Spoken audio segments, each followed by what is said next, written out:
We have crossed a watershed. We were right at the brink of falling apart as a country and potentially drifting towards a civil war. And I think that this shocked everybody. And I think you will see a very different approach. Trump said this morning that he's rewriting his convention speech, which I think is good. There are moments, those of you who are old enough to remember where you were when John F. Kennedy was killed, or where you were when Bobby Kennedy and Martin Luther King Jr. were killed. I mean, there are moments that cut through everything else because they're history. They're not politics.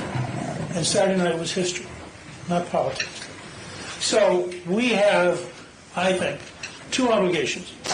One, Lady Thatcher, Prime Minister Thatcher, used to say, first you win the argument, then you win the vote. We have to be more willing to go out and talk with everybody, to talk to people in black neighborhoods, to be even more daring to talk with people at Madison.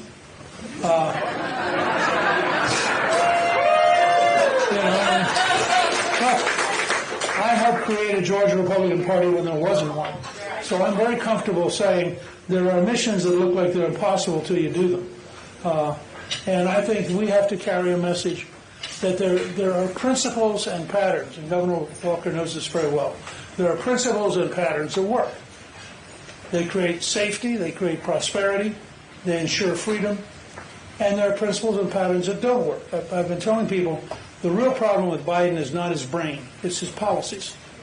If Biden was totally sentient, which is not probable, but if he was, his policies would still be terrible. And it's his policies that are a great threat to America. And if he were to step down, which I don't think he will, Kamala's policies would be Biden plus 20% worse. So we need to be prepared, and some of it's pretty easy. And, how do you feel about going to the grocery store? I always tell people that I had no idea that the debate would be as bad as it was for Biden. But I kept telling people I didn't care how Biden did in the debate because the following morning people are going to go grocery shopping. I mean, there are objective realities out here that allow us, I think, to win in a great way. So one, you have to win the argument. Two, and I was just talking to your chairman about this, and he is 100% right, we have to get in the habit of voting early.